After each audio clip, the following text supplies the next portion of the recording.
Hello, everyone, and welcome to the Animazing Collectors Circle Chat. It's a great group where we have random different topics to go around, and we kind of get off topic at times just because we can. If you haven't heard from us before, we can go around the screen here for anyone who doesn't know any of us. Let's start with Brandon.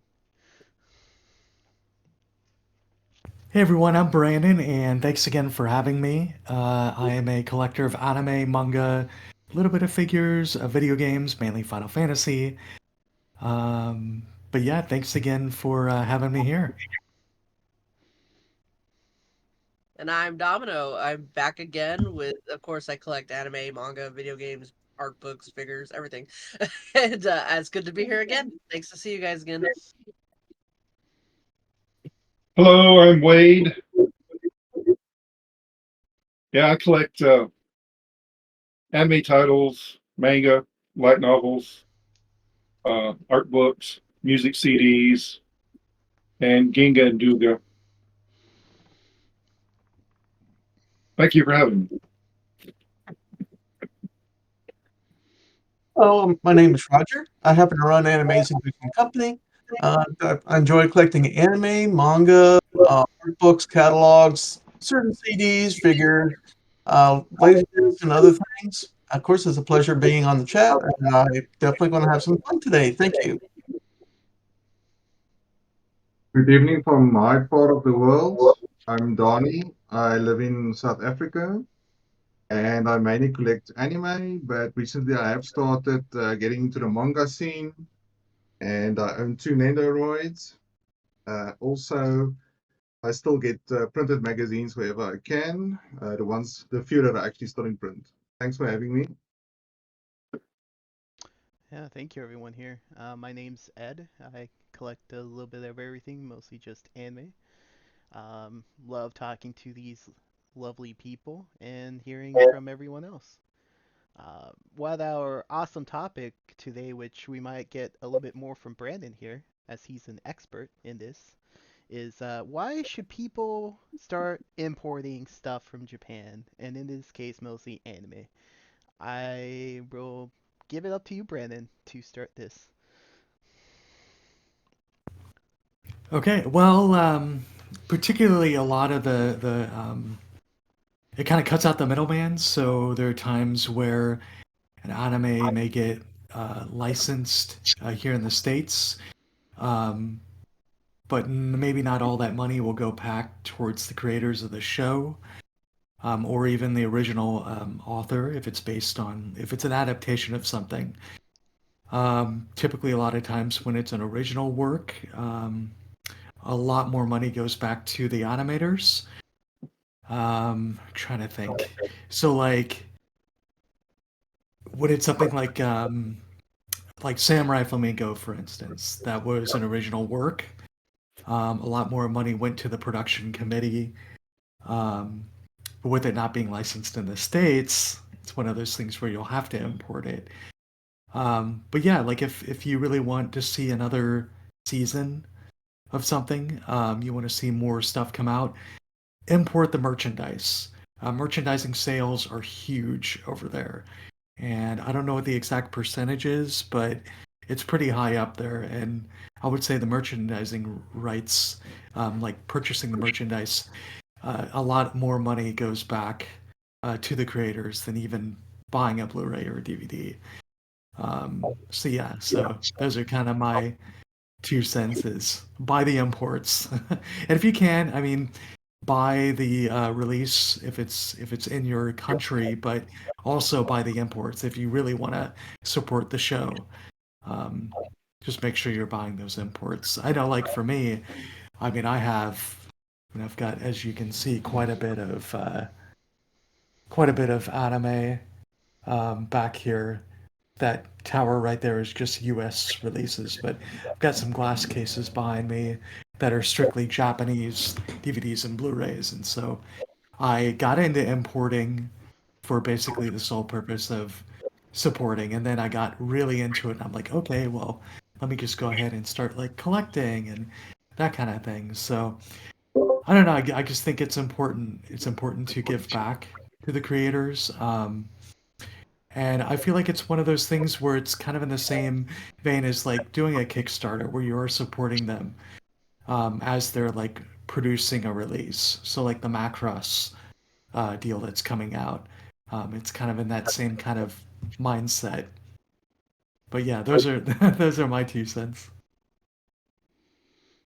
I think some more important parts is the exchange rate that we have right now helps most people coming in still on getting some product, and also the fact that there's extras coming from multiple companies.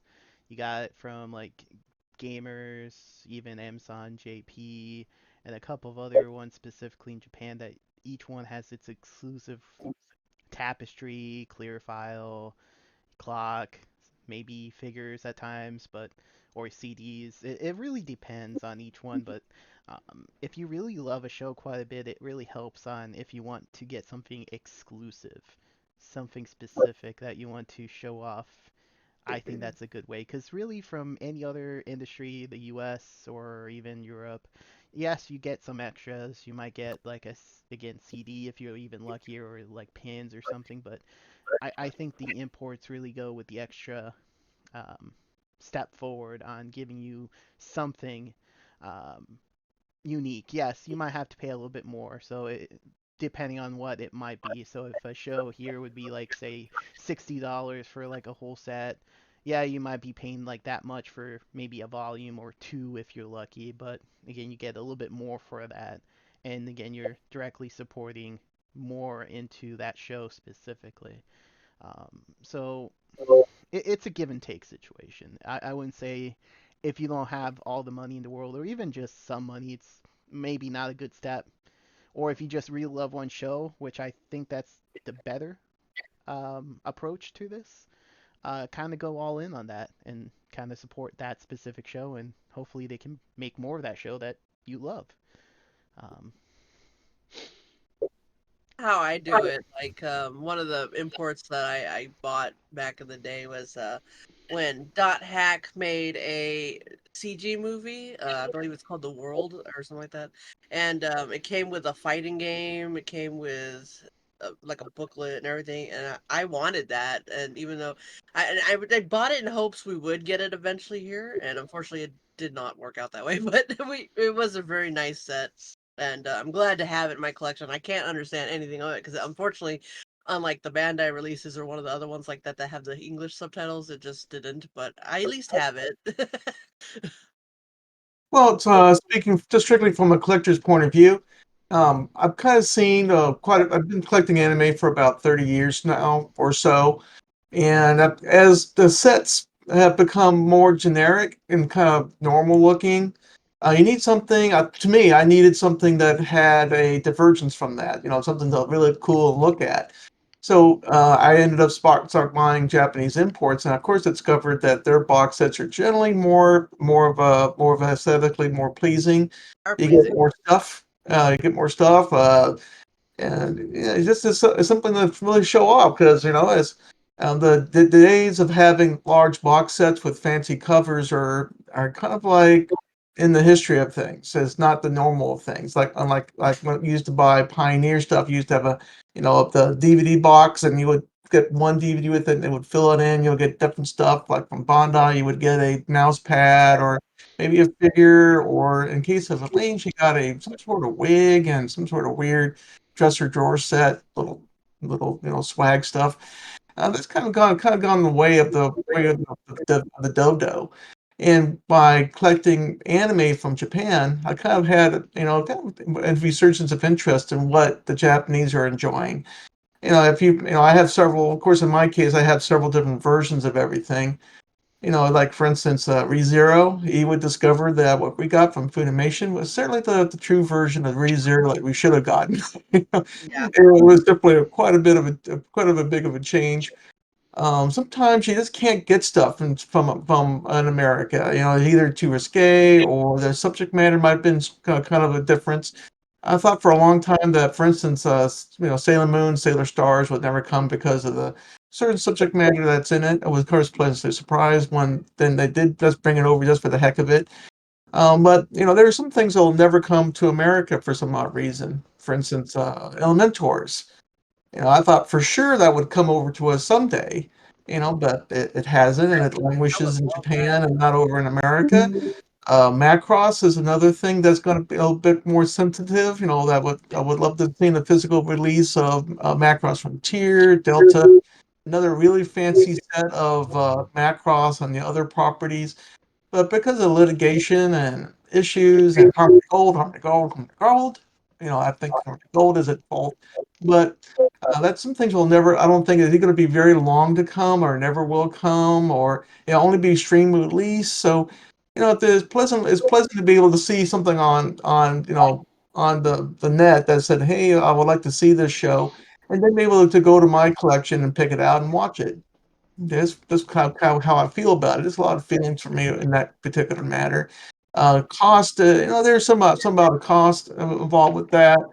I think I've gotten quite a decent collection of Japanese imports, both Laserdisc and DVD and Blu-ray.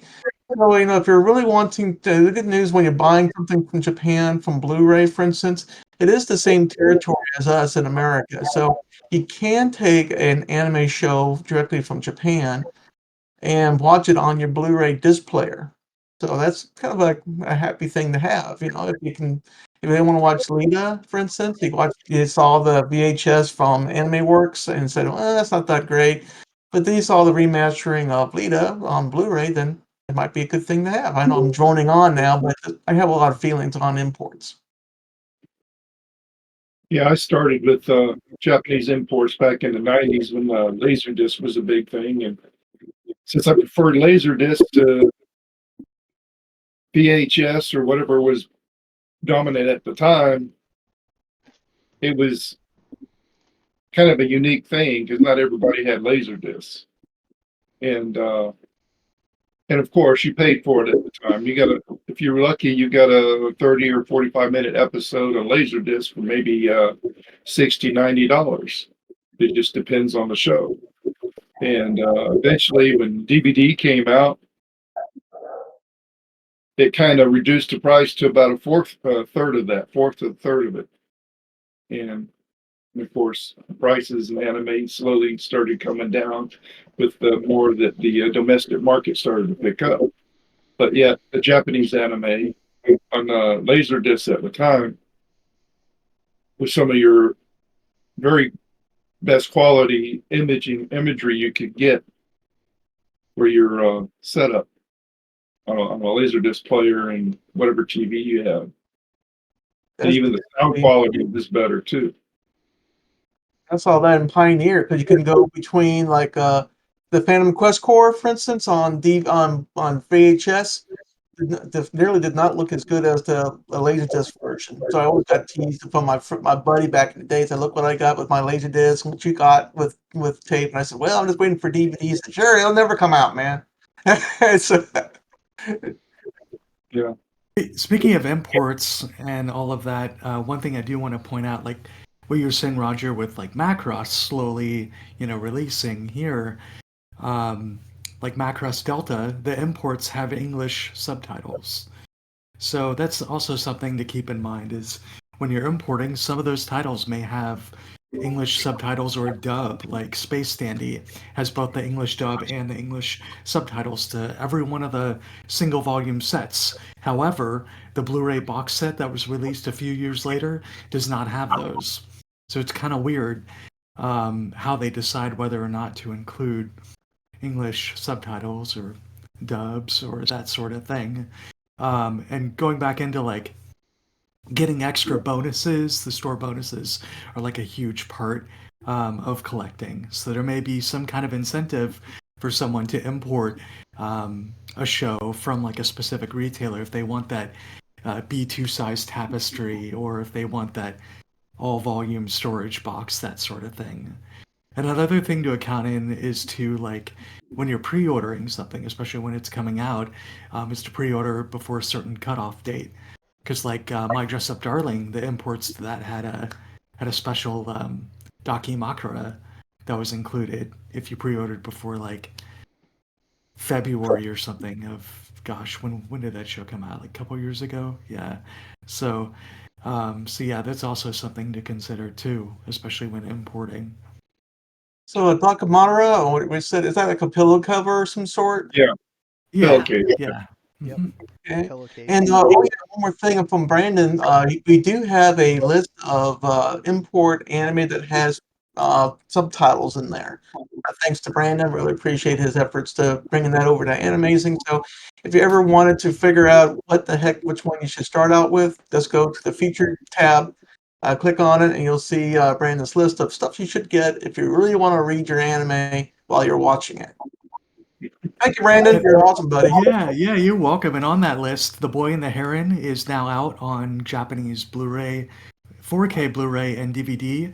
It's also here available in the States. If you order it through, I think it's Amazon or Shout Factory, you get a steelbook case. However, the Japanese release does have a has a defect in the Dolby Vision process. It's an HDR technology in order to fix colorization based on like scenes and that sort of thing. And they had an issue with the 4K release.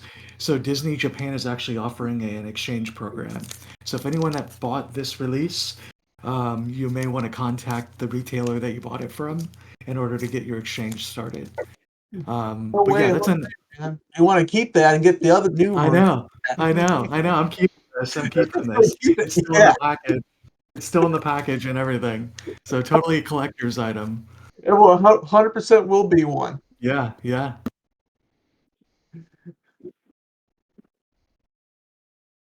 Just add my 2 cents there throughout the discussion. For me, Japanese releases basically have more artwork, number one, because they're being released in several volumes, let's say 4 or 5 volumes, instead of like a single case for a Sentai release that you get in the US. And packaging is just more durable. Not owning any release myself, that's just the idea I basically get from Japanese releases. The other thing is just subtitle support. Yes, I do appreciate that normally the main feature may have subtitles, but for me, which is problematic, is that extras normally would not have subtitles. And also navigation issues. If it's in Japanese, the disc navigation itself, that may also be a problem for me. Hmm, kind of picking those. Well, Ed, your turn. It's still there. I was just hoping to hear if there's Currently any discussion. thoughts on not just Japan, but say if you're importing from like Australia or Europe. Anyone had any experience with that? I did once from I think it was Australia. It was Sola, I believe. Remember the set Sola? Just Um, Sky? Bondi release. yeah, Yes. the one that's kind of hard to get in America for because people want to sell for like 150 plus. Anyways, someone in Australia had the US version of it, and even though it's technically not importing an Australian copy, it's still an import because I'm getting it from Australia. But he sold it for like a reasonably cheap price, and I was like, sweet. So there is, we always say import is getting the version that's from that country. Doesn't always mean that you can import something that's from your region that's just somehow in another region. You can do that too.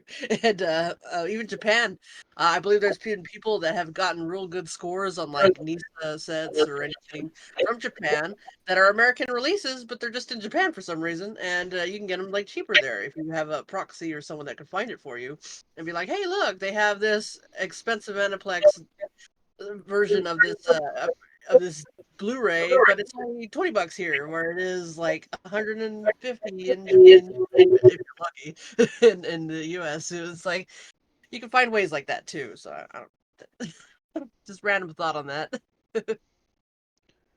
Sometimes I've found that certain titles, like from maybe from Britain, I think it's called what's it called All for Anime or something like that. And sometimes you can get an interesting release from them for a lower price point. It just is it's a random thing. They may get something, and you wish you had it, but you're not going to get it. But the thing about when you're collecting from another continent, like from that Europe area, that particular area does have a territorial lockout that we cannot play in American players without having software or special players and stuff like that. So keep in mind that if you want to buy Blu-ray or DVD from other places, you kind of have to decide if you want to play it back. And sometimes people buy stuff. I understand that they just want to display it. It's just one of those things that, hey, I got this. I know I can't play it, but it's great to have it in the collection. Something like that. But it's kind of in cases where there will be a title which you wish you could get in America, but you can't, and it was too expensive, or you want to spend 400, 500, $800, or the 2,000, or what's it, the 5,000 for the Legend of Galactic Heroes that's going out for these days, or $2,000 or $3,000. If you kind of regret not buying it then, you can get the Japanese version for like $1,500 for the on the DVD on the Blu-ray set. It might be an opportunity to get it from another territory for a significantly lower price point. So it's kind of like the stratagem if you're wanting to actually watch the anime, and of course collecting it. I do have Other a. interesting. Oh, I was just Go gonna ahead. say I, Go I ahead. did have a game. There was a game that I did have to import from Europe because we had the first one. It was a DS game called Hotel Dusk Room 215, and I loved the game to death. It's one of those visual novel kind of click and solve the mystery type thing, and it's a beautiful story, well done. I enjoyed it. Well, I found out there was a sequel. It's called Last Window, and only released in Japan and Europe. And luckily, the Europe version is in English. So and the good thing about the DS was you can play imports. So I was like, oh well, shoot. So I imported the Last Window, and I have that game here. What's funny though is the English version of Hotel Dusk has different voice actors, obviously, because that's the European version. They're not going to have the same voice actors. So it was kind of funny being able to, check the different, because it's the same character in the other one. It's kind of funny because they had like a different attitude versus the one in the other game. But at least I got to play it, and that was the point. So that's another good reason to import sometimes is for some reason America doesn't get the second one or The some third special. one, the fourth Yeah. one, like what happened with Battle Arena Toshinden, you didn't Oh get yeah. the last one. So yeah, but you'll get the first three. Or like, I can't understand this whatsoever, but we never got Echo Knight 2 in America, so I had to import it from Japan. And I can play it. I do have a Japanese PlayStation, and I can play it, and I surprisingly got far despite not knowing what was going on. But yeah. Um, Inter- so from software, if you're listening, can you please release it? Saying. Interesting thing going back into Roger, how you were talking about, um, you know, ordering from like other countries outside of Japan and that sort of thing. It's like you can even get bonuses from those countries that may not be a bonus available in Japan. For example, Michiko to Hatchin, when it originally aired in 2008, they aired a Japanese dub and they also aired an Italian dub at the same time. And it was actually one of the first anime that they had done this for. Um, and so what they did was when they released it on a home video a couple of years later, after the Japanese home video release, they included a special storage box that held I think it was like 8 volumes on DVD and Blu-ray. And so that storage box, it's not available in Japan at all. And like so, for example, like Gangster in Germany has an exclusive storage box that you get if you buy the first volume or something. And then like Nana, they have several single volume sets in France. You get exclusive T-shirts. I mean, there's dozens of things and I'm seeing a lot more of this happen, where they will offer bonuses in other countries as like an incentive to buy from that licensor, like all the anime or that sort of thing. So it's interesting how there's this shift. The US had store bonuses for the longest time, and then they kind of got away from that. And then you had other countries do it, and then now you've got a release like Hell's Paradise coming out on Blu-ray in August, where it's getting an Amazon store bonus of art cards that feature the cover art from the Japanese releases. So it's interesting. It's weird how they do that. So I think from a collector's standpoint, it's kind of cool to be able to like do the research and then try to search around to find, which copy do you want to buy, or your answer is yes, I'll just buy all of them. So it's really interesting how they're doing that now. Yeah, I'm gonna show off the U.S. release of Uthranmo. This is like the first one. This is from the NIS release. Mm. All right. And this second one is the import. Oh. Now, Look at the size difference. Yeah. and and actually the Japanese release is a lot uh, more enjoyable than the U.S. release because they packed it so everything in such a small box that you got to be careful putting everything back into it. True. And what's nice about the Japanese release,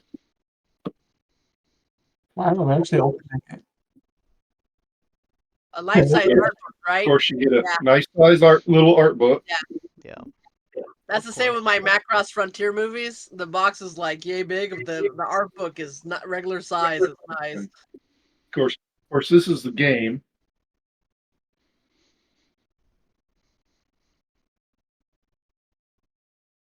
And this comes with a little anime short too that you don't get in the U.S. release.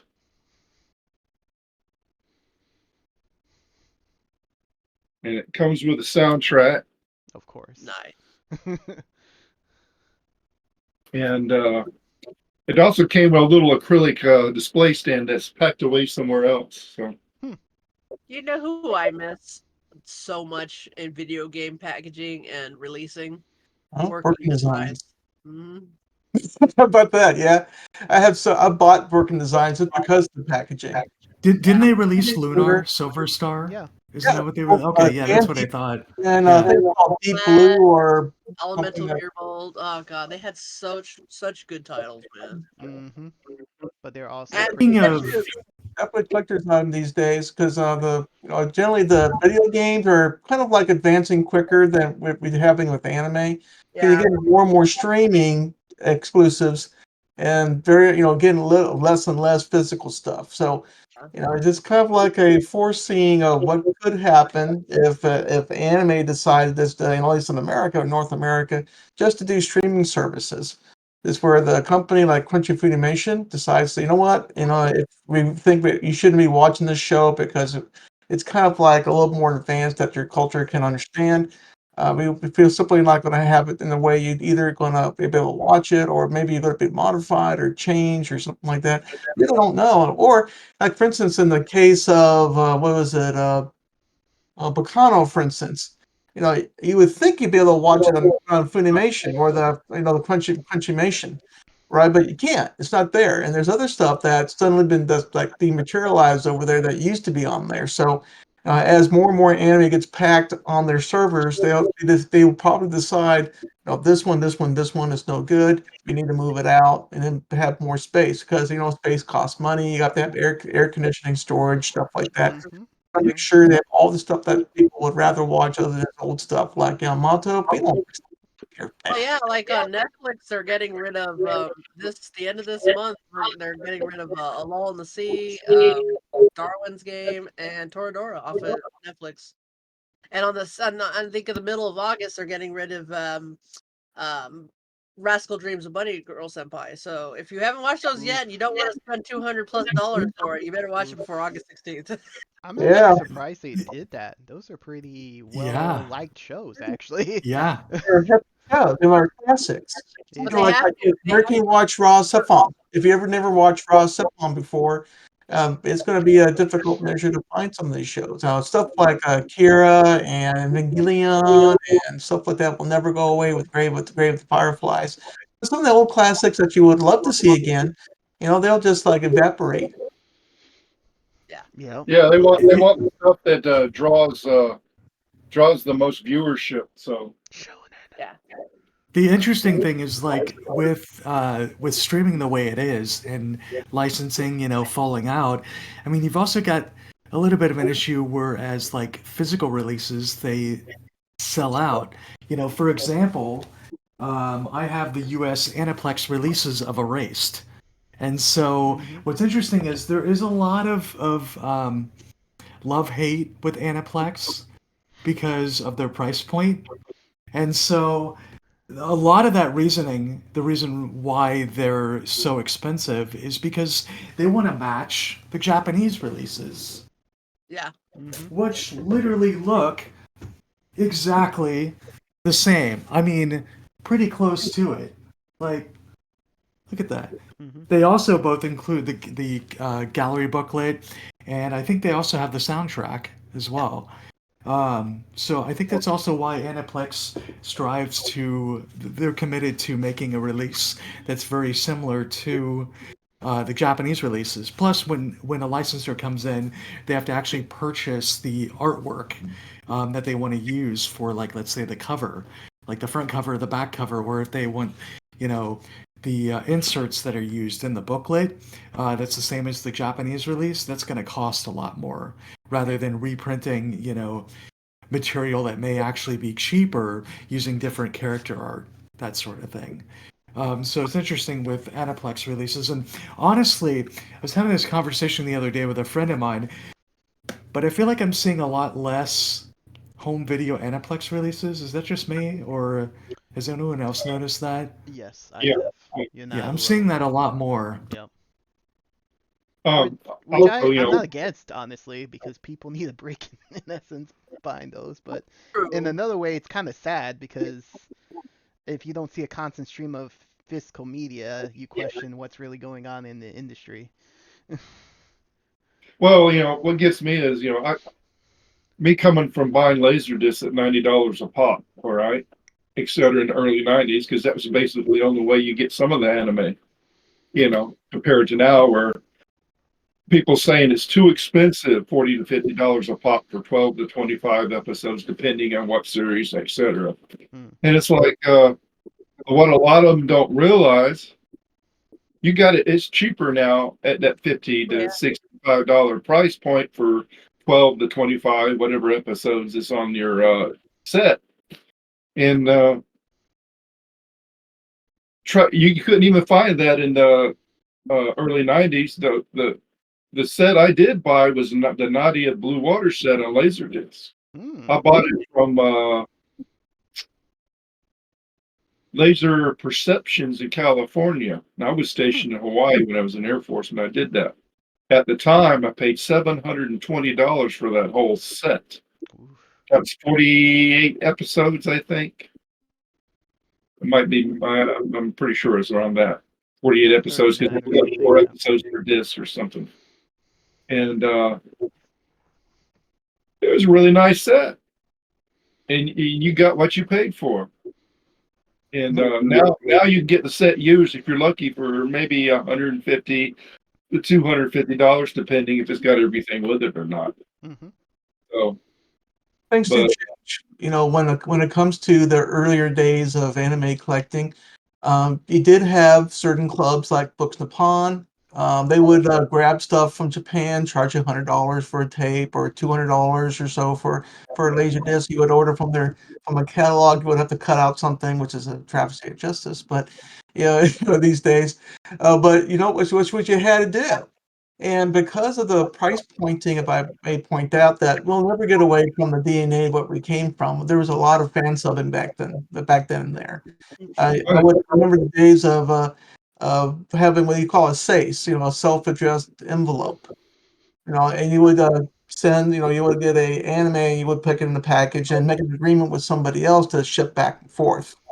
And say, I would get a ninth generation copy of Chemical Orange Road or the Regular Lotus Wars.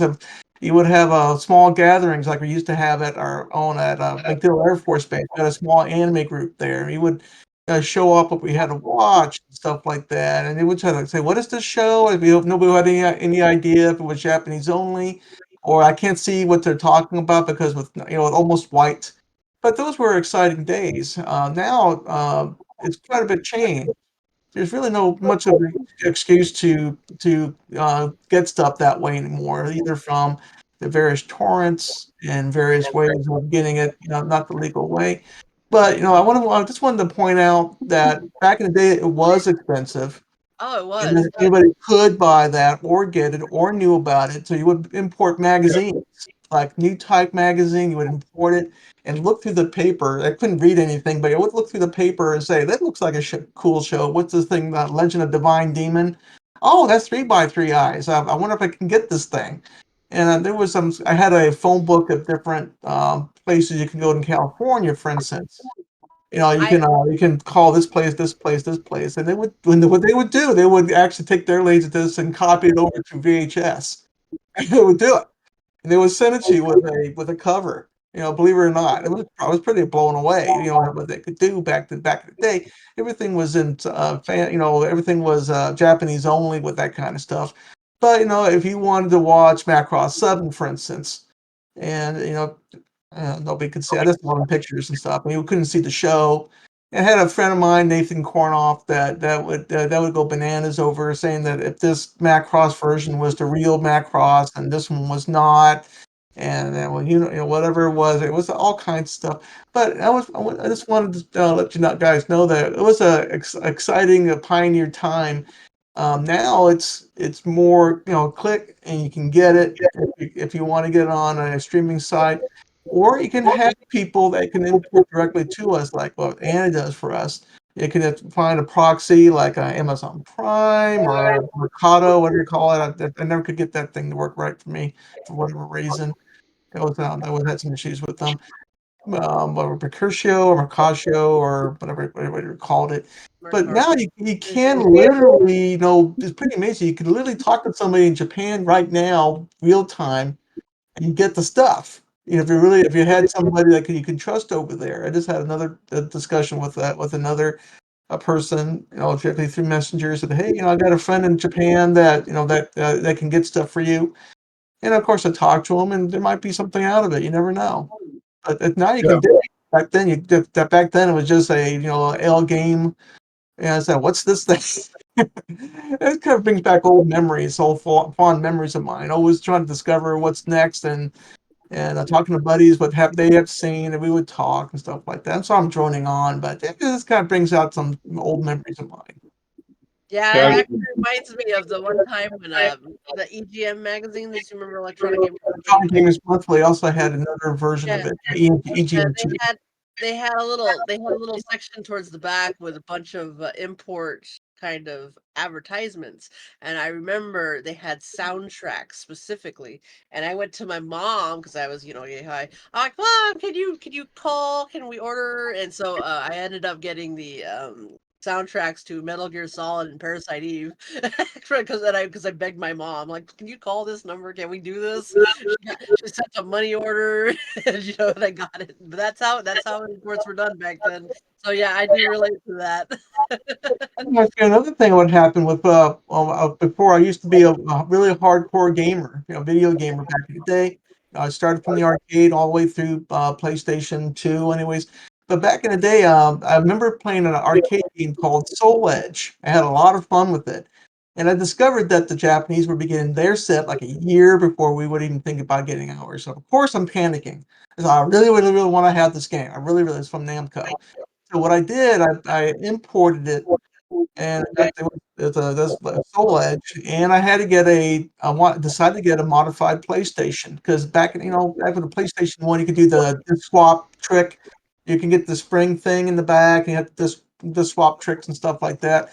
I said I really don't want to do that because Battle Arena Toshinden, you wouldn't get all the voice tracks. There would be some of the game that loads and some of the game that doesn't. Because I think what's going on with the disc, they stream information constantly up there in certain parts of the game.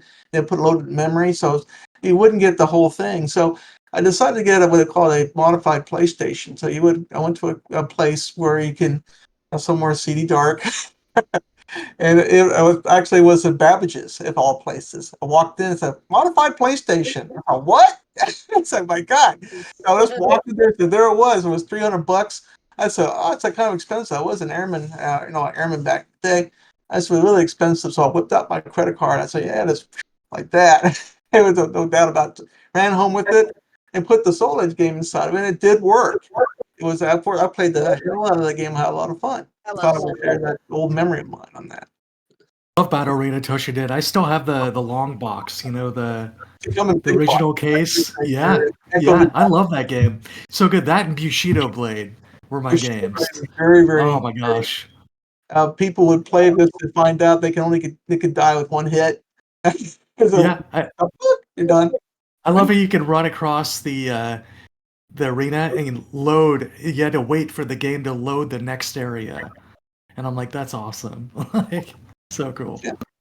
Because they're very talking about the video game. The closest thing I think America ever got to something legal, really legal, and it got really, really high end was in the Neo Geo system, and that's yeah, that's Battle Royale Shinin too. Uh, Like, we had with Neo Geo. Actually, what they did, they took the cart. The video game system was about $700. The video games themselves are anywhere between $250 to $500, something like that. But you would literally have the actual game in the cart.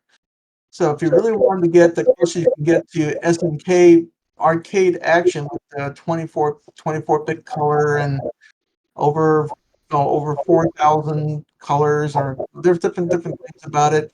You could actually import games and play it in there, and so or you want to get the actual game, and so it's kind of like to my memory at that time it was the closest thing we could possibly get to enjoying an actual import direct import, I guess a way of saying is the American one, it always seemed to be kind of different. I remember talking about eco, eco, right? We had different box art completely.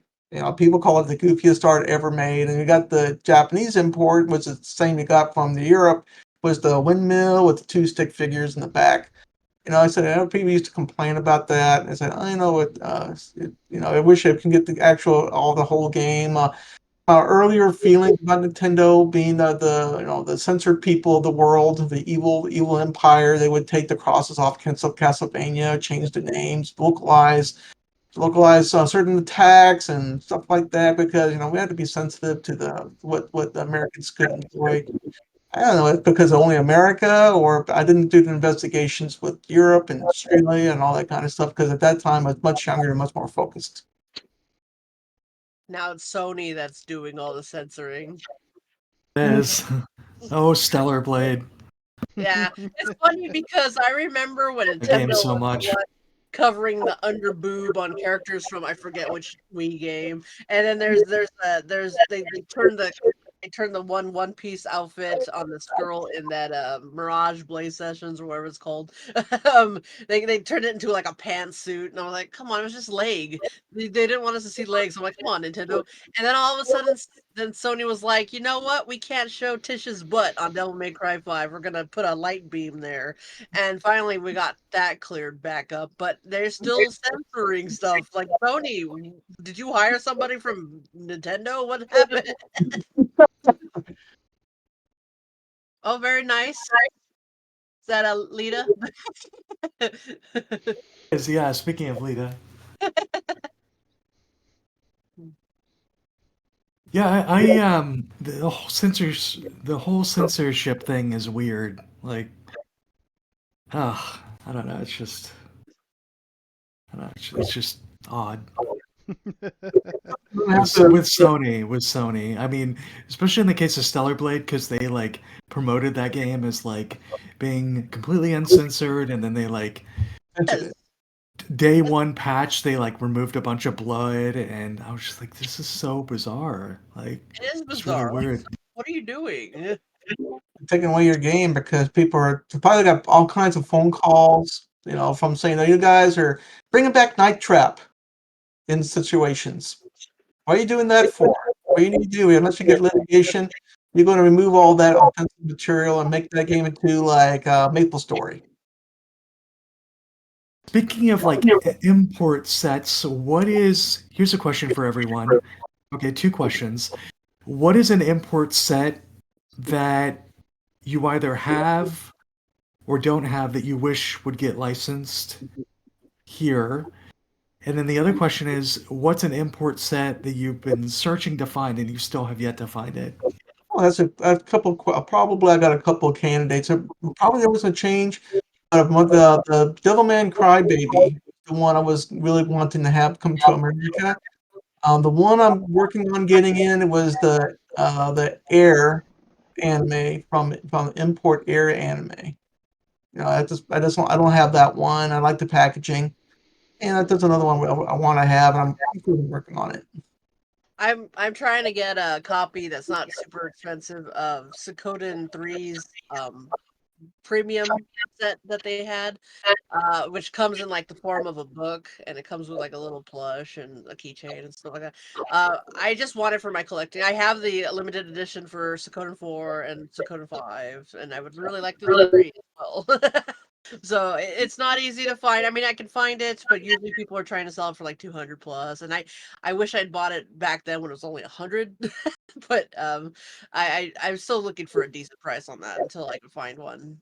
The search continues. Suikoden is a good series. I'm kind of sad that Konami is no longer. That seemed to have forgotten about it after 5. I But think there wasn't anything after I 5. always say if they just did they just took Suikoden and made it, took the idea of Square Enix their theatrics, made some beautiful animation or videos for the cutscenes.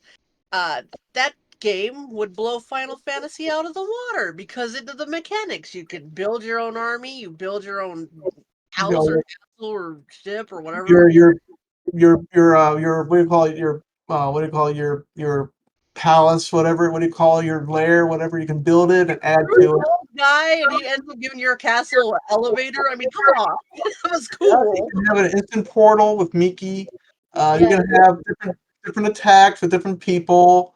So yeah, I mean it's a sad that they let that one go on Had like that the different fighting. You had your regular RPG fights between the monsters, and then there would be the war battles, and then it was so much packed in one beautiful package. The characters all had characters. They weren't just like, well, that's just Joe in the corner. No, that was Joe who had a job and several children. You saved his mother. Like it was like a storyline just for that one little character. For each character, they had one. Um, and so when you lost one during battle, you're like, "Nope, start over. I'm not losing that guy." But yeah, it was a Suikoden. I don't know why Konami dropped the ball and they turned it into this random DS game, which was nothing. I mean, I still enjoy Terra Christ, but I with it. You know, don't like. when it came out, the only thing we had, I think Sony had discovered that there was a lot of demand for JRPGs because at that time it was racing games or fighting games. That was it. And I think Sony put out something called Beyond the Beyond. It's an Mhm. atrocious game that had unlimited Yes, value and was difficult to deal with because of all the fights and constant cutscenes that took forever to load. But it sold 100,000 copies. yes, So they said that, you know what, maybe we shouldn't, maybe think about getting something else. Like then Wild Arms came out, and of course, following that was the mythical Sequoiden. I remember seeing that in a magazine that they may bring it out, maybe not. But Sony did for it's all with the was all with the credits. So give them credit where it's due. They did bring in Sequoiden, and I had a hell of a time with it. I bought that one. I still have it, and my original copy of Sequoiden 2, and bought 3, hate which it. I don't know how everybody else felt about it, but I really liked the Code 3 a lot. 4 not so much, but 5 really brought it back. So there it is. So yeah, I've heard there was a remake, and maybe it was only on streaming services on According to remake where they were supposed to redo it and make it bigger and better. Yeah, we're still waiting for it. I don't know what they're taking for long. I've been waiting for the remaster forever because I'm gonna buy it, but they And haven't. some repixel masters of the original Final Fantasy and maybe 2 and 3. So, a lot of these researchers going back in time. I wonder if they're running out of ideas, because The newest one was that big effort was on Final Fantasy VII. So it was a pretty big deal, and I think that Square really decided to bet a big part of their farm on it. I don't know if it's really doing Yeah. all. I don't know if it's really doing all that doing well. Did Square, Brandon? I bet you would be the one to talk about. And did Square actually get their money back on that franchise? But So Final Fantasy 16 did not sell Sad. as well as they had hoped. Yeah, Final sad. Fantasy VII Rebirth was kind of in the same boat, honestly, which was really shocking. It is. And I think a lot of that has to do with the fact that it's only on PlayStation 5. Mm-hmm.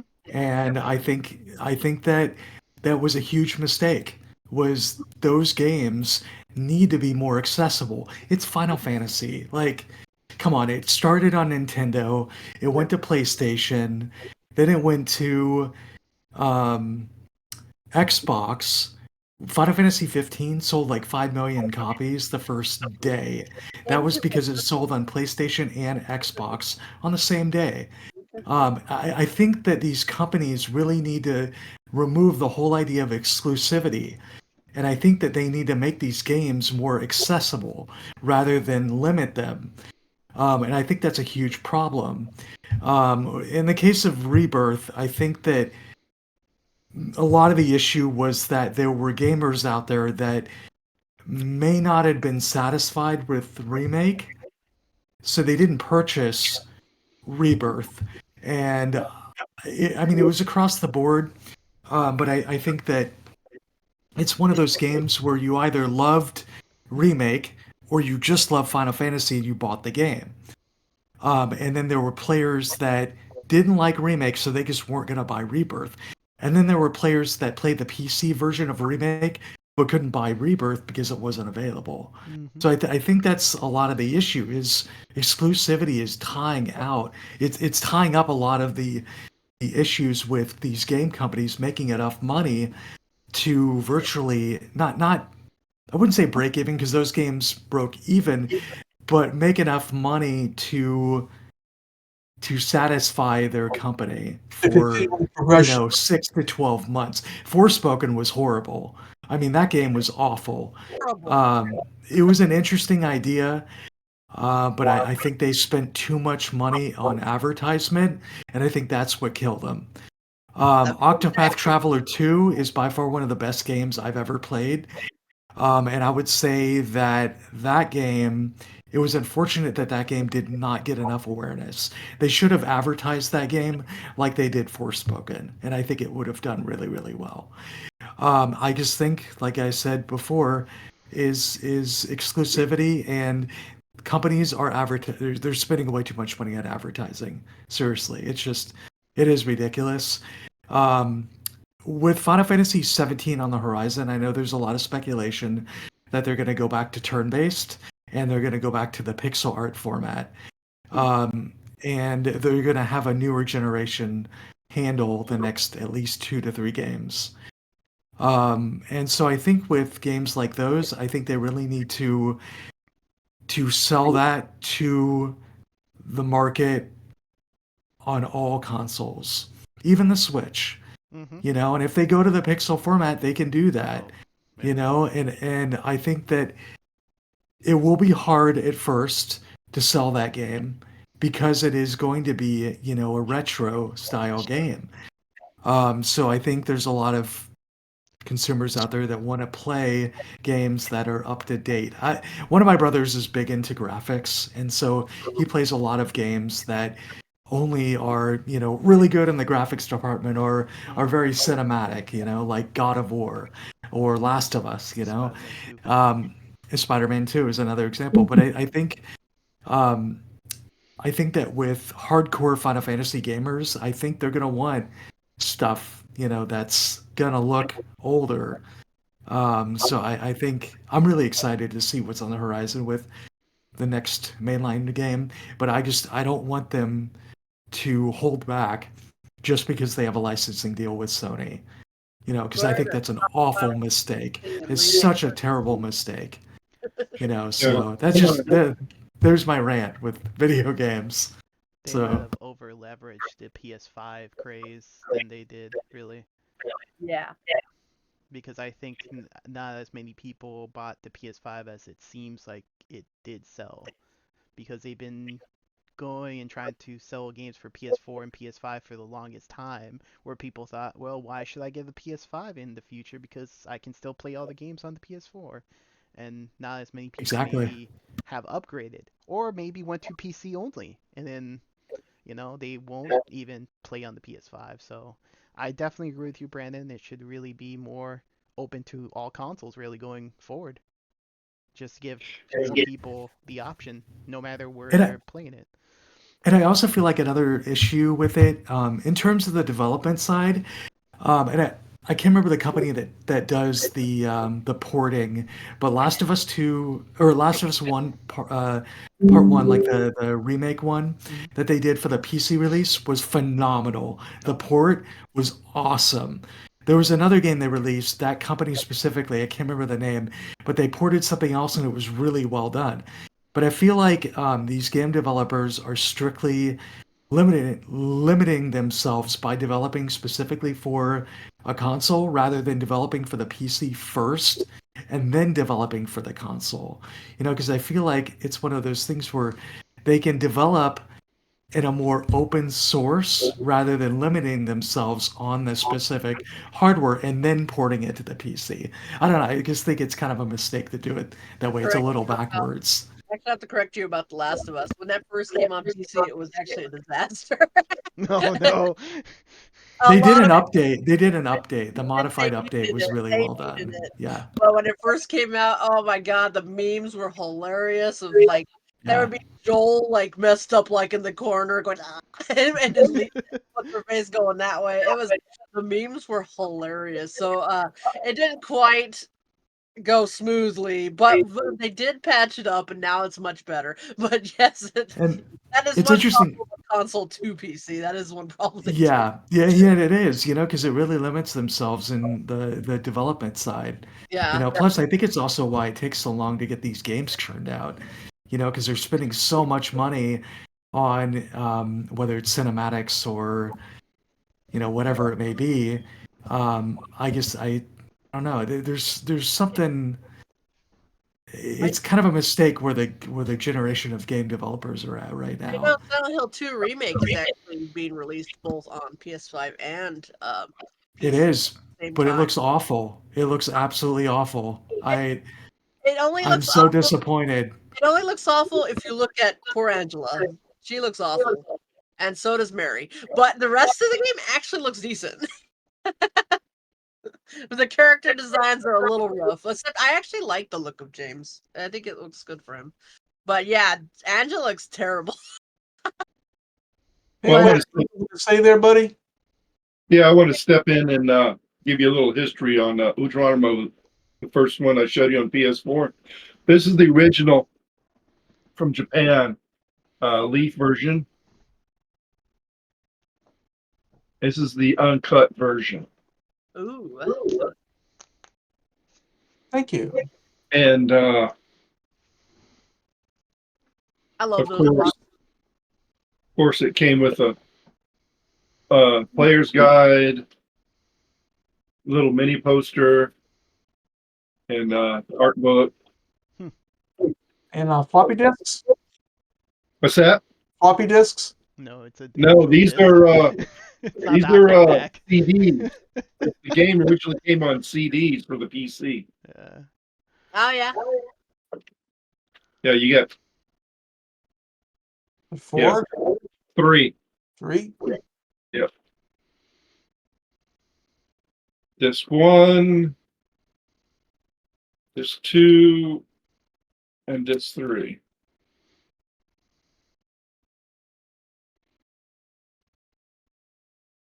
That's how it originally came out. Was on the PC was with CD discs, and then later on they issued it in DVD. Ah yeah. Yeah. Yeah. So I was wondering when you're going to bring that out. then they ported it to PS2. Yep. They This had is to edit that, this right? is the version. Yeah. Sadly. Hmm. So wait, if you had to give up your gal horse or give up Old Money Earl, whatever you how you pronounce it, I keep on figuring it out. Which one would have to be sacrificed? Galgun. Why would I sacrifice them? Ooh, no answer. You can't do it. That is a good point. Why would you? That's not the Yeah, God question, said so. though. God came Yeah, down and said, exactly. "You have to give up one, the other one. Which one? Which one can I? This one or this one?" Nice, It's a nice way. collector's mindset there. If I were to burn them, which one would you save first? Yeah.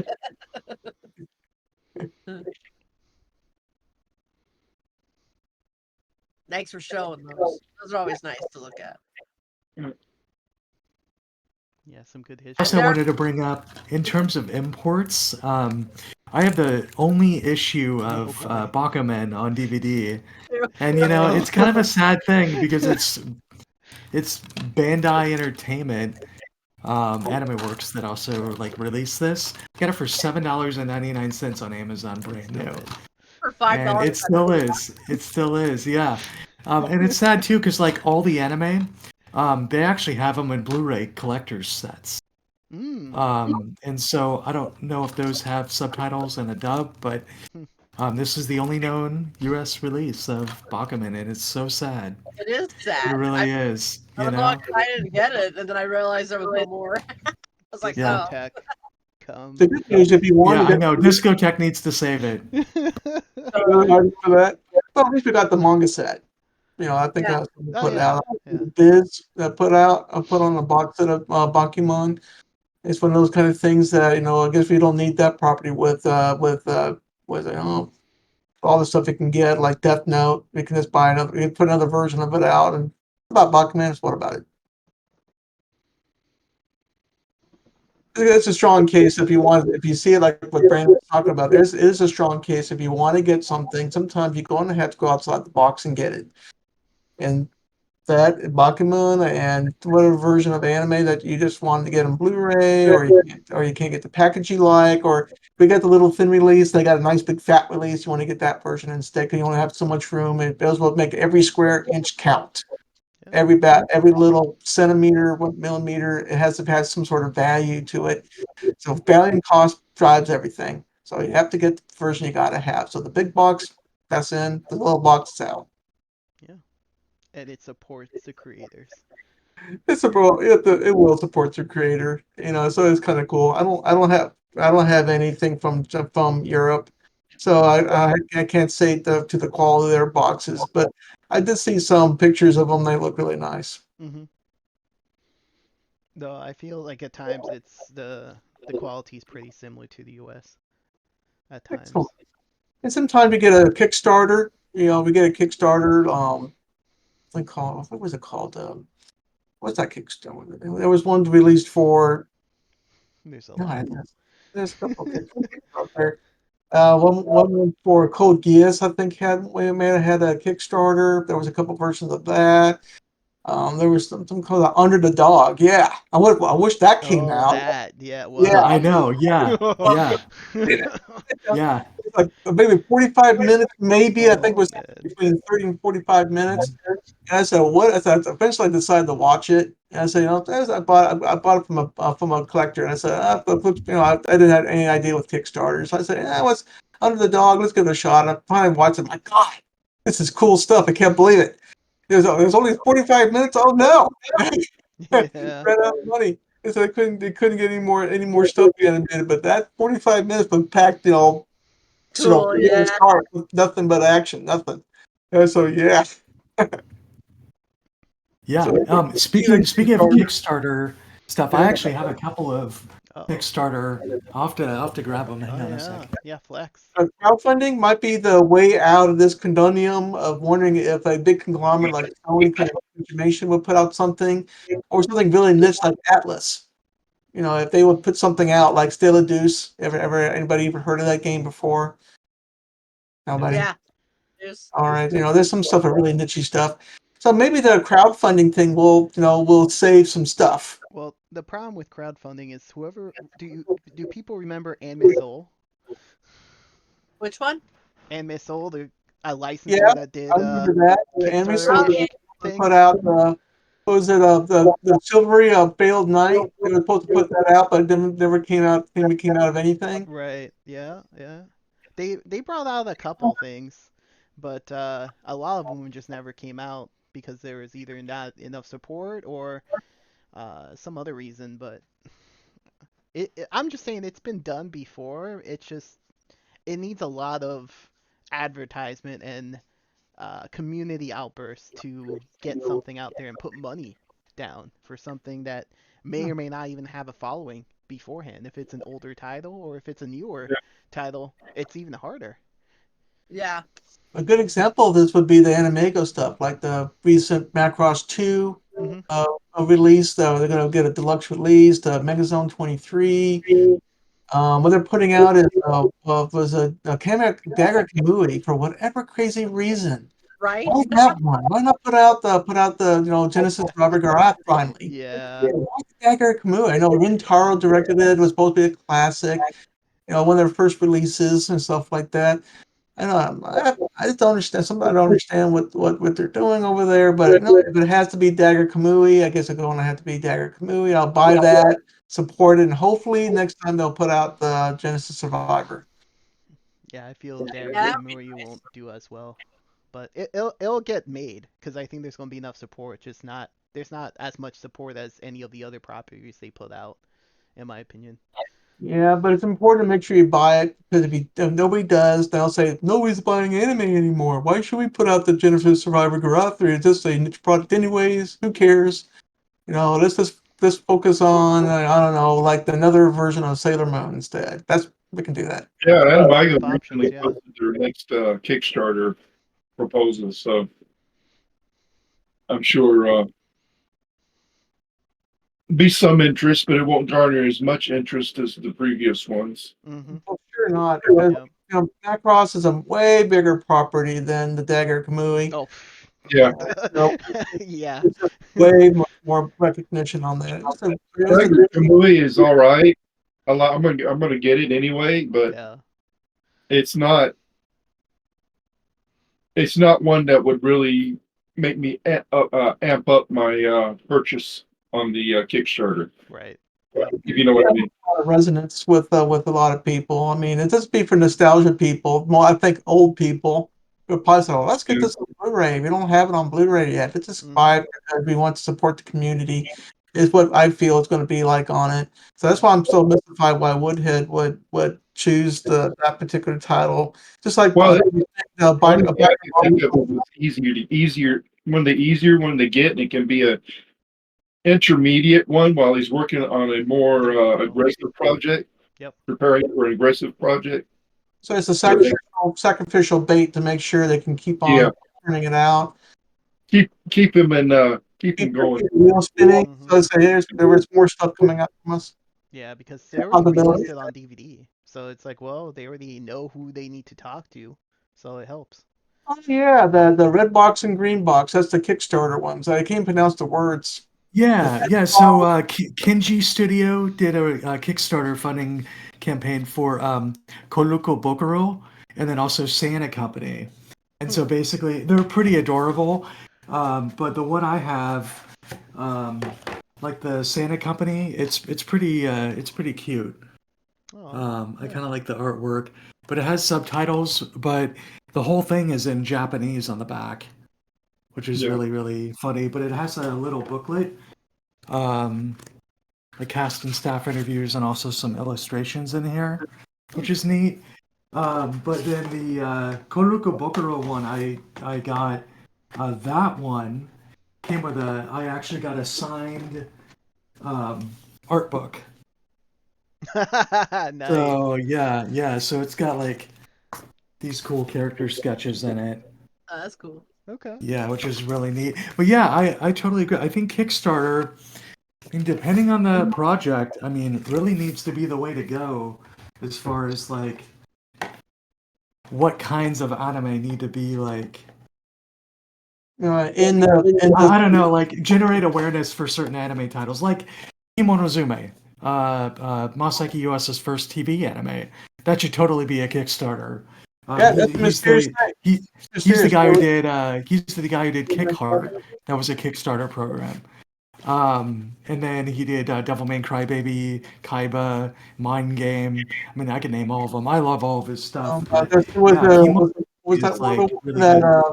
what was it called? Something Club, a ping pong club? Ping Pong the animation, yeah. Yeah, that one was fantastic. But yeah, I think Kickstarter might be the way to go with some of these animation projects. They did one for, gosh, there was one that came out. I don't even know if it got fully funded. Gosh, a couple of years back. Oh, I can't remember it. I'll have to look it up. But yeah, I mean, I'm seeing more and more projects go crowdfunding. It's really cool, actually. Actually, there has been a resurgence of Tezuka on his manga. There's more and more Kickstarters developing out of it. Tezuka, I guess if you're, I kind of hope out that they will put out Phoenix again because it's Yeah, extraordinarily expensive to get the Viz release now. It's yeah, extraordinary. It's just sometimes it gets so expensive it's no longer fun collecting them. It gets to a point where it's $500 for volume this and stuff like that. There's I understand what you want to make some money off it, but man, just if you want to collect your set and you're trying to get it and you're hoping to be able to read it someday, just kind of hoping to get release about it. So I'm hoping that perhaps somebody with all the focus on the Tezuka anime, manga coming out with the blackjack and different works and stuff, composition works. Kimba, there's a lot that bit more that's coming percolating to the surface again. I'm hoping to see something like that again. I just want Devil Hunter Yoko. I want our Blu-ray release. Why can't we have that? We have that. Well, I guess if you send your inquiries to Section 23, they may consider bringing back Devil Hunter Yoko in a set of 1 through 6, so we can enjoy it once again. Yeah, I there's have a some lot of puppies faith they that have die. the license still. Oh, Right. speaking of imports, you can always import it. I know, but it doesn't have English subtitles. Yeah, But true, the true. extras. It is pretty. I keep staring at it. I The have it on extra. the watch list on eBay all the time. I'm like, do I pull the trigger? Not today. But How much is it going for anyway? I think it's like $170. yeah. Oh wow, Yeah, that's the like you cheapest already I've knew found that. it. It's not the Yeah. worst, but it's not quite in my wheelhouse. Were there any extras on that? Not really. That's why. Okay. I think it comes with like. Let me see. Yeah, because if it's just the Blu-rays, I can understand your hesitance. Yeah, like the one I found here is 165, and yeah, it comes with like a little booklet, but otherwise Hmm. it's just a slipcase with the Blu-ray. Okay. It might be I think that might be a poster, but yeah, it's not Ooh, like a lot poster. of yeah, but it's a small You know poster. what? I remember I'm seeing couple different things that's different about your room, Domino. One is that what happened to the stacks and stacks of stuff not being organized? It's all been organized now. Some of it has Amazing. moved to this row here, but this is not quite organized yet. I'm actually going to move some of these figures to a different location to open up the bookshelves that are there, and then I have a stack that's kind of behind me. I have a lot more stacks in the other room, but they're not. This is like the questionable material section. Thank you for showing us the questionable material Yes, section. oh, like the yaoi yuri stuff. Yo-Yomi effect. My hentai is over here with more yaoi because I have my yaoi definitely outshines the hentai, but I have a lot of hentai near me right over here. Yeah, like it isn't literally in I like reach. how you have that separated. That's awesome. Yeah, so it's all in this room, and then all my other stuff is like mixed around in like 4 other rooms. You should get a neon sign right above it that says hentai. You I really should. I should should. just have. I should just take off my door and put Or a something like abandon all Yeah, hope, get some all beads you in good there. creatures here. yes. Oh yeah, abandon all hope. No, the puppies now. Jeez, I don't see them anymore. This is what I call the playroom. Yeah. I like this idea. Make it so.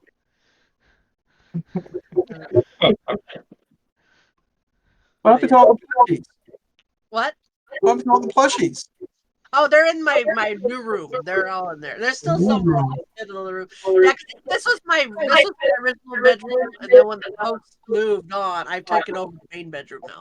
So I have the main bedroom, and then this room is basically just my computer room right now with the bed that needs to go. This bed's been broken for a long time. It needs to go. Yeah, So that's it's fair. not, is that like a guest room? It it could become one, but I don't think it'll will be one. Just put a couch there, and then I'm gonna just put the do. I have bead, the hentai, I, I have a love seat in the living room, then my in my main living room that needs Yeah. that which is not really my main living room. It's just the main living room of the house. They built an Arizona room on this house before we bought it, and so Hmm. that's kind of become the living room. So the main living room that's originally for the house is currently where all my other stuff is. So I have a love seat in there, and I'm thinking of moving that in here. That'll open up that room a bit Hmm. considerably, actually. And so I'm working on that. It's definitely a work in progress, and I don't have much time because I work like a dog at the hospital, or not the hospital, the clinic that I work at, and it's like, when I get home, I don't want to do anything. That's fair, yeah. Yeah. At least if it's slow by slow, progress is still progress. Progress, still progress. In fact, this little hutch here is almost where I can open it fully, and I have a Ooh, lot of old VHS tapes in there that I'll show off when I you, get you there. should. Yeah. Show it to me first.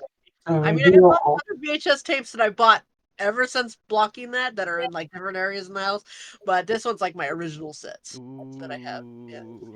like the old stuff. The stuff you I want. wonder if collectors, if they're looking through their collector stuff, they pick out something that says, "What? I had this? I can't believe it." Yeah, like I have the VHS copy of Windaria hidden in there. Yeah, Whoa! yeah. Ooh. Oh yeah. It was later released as Once Upon a Time.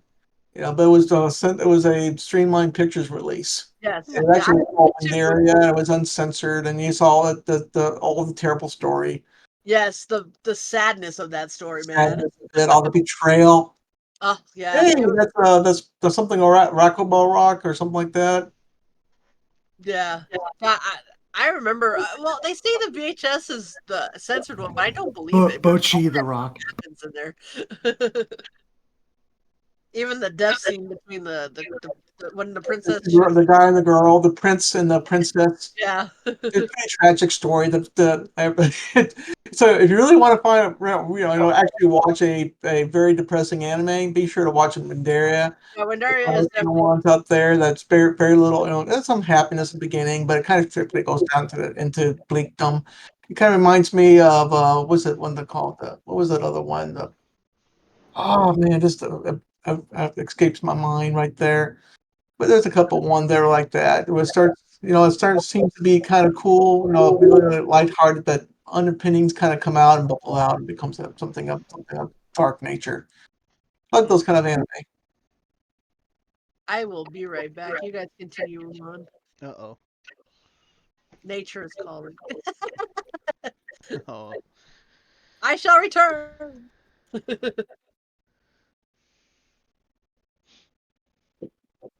So you were saying Bochi the Rock before, Brandon? Yeah, Bochi the Rock. Yeah, it's a Blu-ray bonus for getting all the volumes. Oh, Yeah, okay. yeah, it's a canvas. Ooh.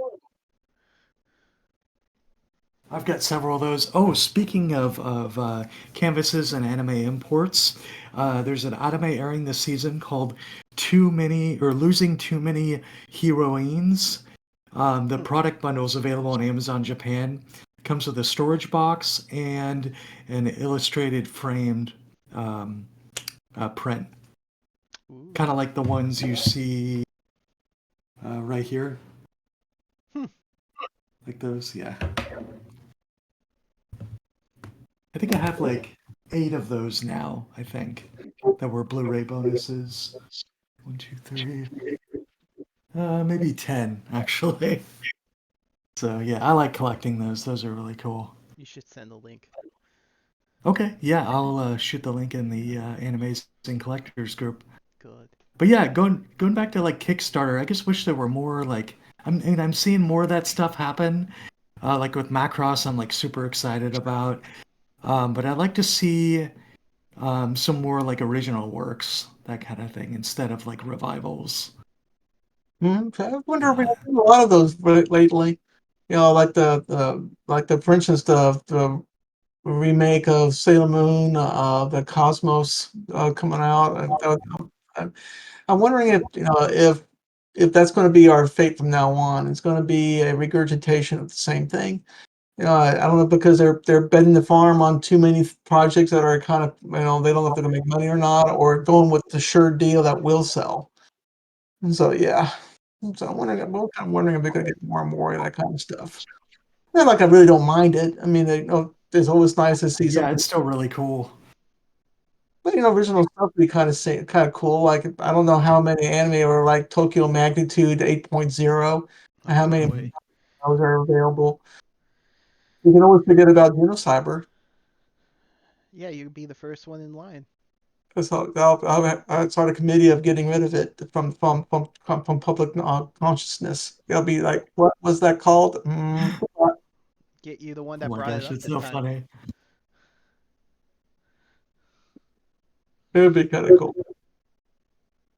But yeah, you never know what's going to happen in the future. There might be a Blu-ray set of it that comes out of it. I'm going to have to fuss and moan about it, but it'd be all right because I think there are people out there that really enjoy the show. It's one of those personal preference things. So we'll see what happens on that. We should do a online watch club for Genocide one day, Roger. It might have to start a club of let's get rid of Cyber Club and see how many people will try to join in and say, yes, we all are the army of one, get rid of this thing. Actually, if we rename Animazing to Genocyber Fan Club, I Well, think this could go places. Oh, that's so well, good. That's so good. if it's a splinter group, they're going to have to be something in small letters with in the something like in affiliation with Animazing. We now present the Cyber Club, fan group. It could be something I can get headaches out every day I wake up. So I can't believe this nightmare I'm living in.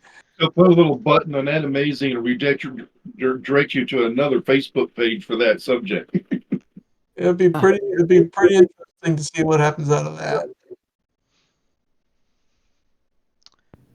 another thing I wanted to point out because I recently came across it. I'm not a huge fan of like digital. Oh my gosh, what's the best way to describe it? Like the digital tokens. Like when you go in and you get like exclusive art digitally. Oh, Oh my gosh, I What can't think of about the name. block? Those block things. Yeah, yeah. There was Change. one that was an anime film. I actually went ahead and got through a company called Block Punk, hmm. and I don't. They're not even really around anymore. But it's called Ververa in Your Dream, and it's like a short anime film. It's awesome. I have it now, but I actually have like a little certificate of like ownership of it, Hmm. and it was only like $15, but it came with like a digital art book and a little bit of music, that kind of thing. But everything was digital, and I'm like, I wish they would like release this physically. It would just be so cool Maybe to that's have why it was something like 15. that. Yeah, probably. Probably. But you're not wrong. It would be nice if they did it physically. That might be that's the future. You'll have to purchase my image. I don't understand about blockchaining. I don't understand about it, but apparently it has to do with buying or owning a piece of artwork. I just don't understand it. Yeah, that's gone on the It's pretty wayside wild. definitely. Yeah, it really has. So I wouldn't really focus on that really, but it could have a resurgence. But um, Resurgence, yeah. I don't see it happening anytime soon. Streaming, I think it's really the bigger animal right now. Now, one thing I have seen a big resurging on is like the opposite of what's going on with I probably talked about it before. Is what's going on with manga? Now, the movement towards very cheap to something very expensive now. you can buy a manga from Titan Works or Titan Studio. And manga. It's like a recycled paper kind of manga, Mm. and or you can go all the way over to like from Kodansha. I think was it Kodansha that had put out the Vinland Saga stuff, where you can get a deluxe book set for $69, or Titan Books or Titan Studio. So And I've manga. kind of it's fascinating. You walk into BAM and see the difference between, but you can literally see, the changing of, really something of low value. They're trying to make money off it, like Burst Angel, and and so and whatever one that was a what was it called, a drug one, the one about drugs, whatever one was called. Find it. I had it over here. What was it called? Speed Grapher. Yeah, that's what I Speed just said. Grapher. Am I mute still? No, okay. No, you're Yeah. good. So I'm kind of seeing that there's more and more of this deluxe stuff coming out of manga. So again, high end paper releases. You get big deluxe book the releases. So Yes, they are. it's kind of Yes, surprising. anytime They you think that Americans are not reading anything. They lack intelligence. But yeah, it is a testament of how much manga has advanced from the beginning, from when Viz put out the Pineapple Army, and a couple other things like what's it called, Dog Soldier, I think it was called Yeah. Dog Soldier, stuff like that. Until now, there's a lot more of these premium releases. I don't think Viz has jumped on the deluxe bandwagon yet, though. I don't remember seeing. Yeah, looking over my collection really quick. No, I don't see anything from Viz particularly, but Yen is putting out deluxe stuff. Dark Horse, they're still plugging away at where's their stuff. Kodansha is putting out their stuff. Multiple deluxe formats, so from Sailor Moon and of course the aforementioned the Vinland Saga and stuff like that. Berserk being another big deal coming out. We just got the last book, book number 14 was it? So for all the kind of like the gloomy kind of cloud that's hanging over the anime more NA market. Manga has really started to come out. There's more and more stuff coming out too. There seems to be an infinite amount of manga available. Oh, Uh, the manga market has grown crazy. The Udon, the 60s. Udon release of Rose of Versailles was quite good. What was that? The Udon release of Rose of Versailles. Yeah, the hard covers. Ah, Yeah, oh, those are awesome releases. What was it called? Something Summertime Rendering. I think was one I would remember of being on hardcover and soft cover from Udon. well, they did Versailles too. That's yeah, what's it called? The Rose of Versailles. They put out that Yes, that's the one I available. mentioned. Maybe somebody will bring out Guyver. So I'll be kind of interested to see. Well, actually, I take it back. Viz did put out the Fist of North Star, didn't they? Yep. And they There was a brought out deluxe release of JoJo. that on a hardbound. Yep, The Actually, JoJo. Viz did more. I don't think Viz has done a lot of that now, not a but whole yeah. lot. We got Jinji Ito stuff. They That, have decided to put every single work of his out on the hardcover. Hardcovers being more of a median to use because they can see the value of it and charge more money for it. well, that's in general with books in general. That's I am in a lot of book pages and all that, and Mm. a lot of the first releases do come in a very nice hardcover. They even put little decals or on the pages on the side, so when you The put it in, decals or gold gilding and, around it.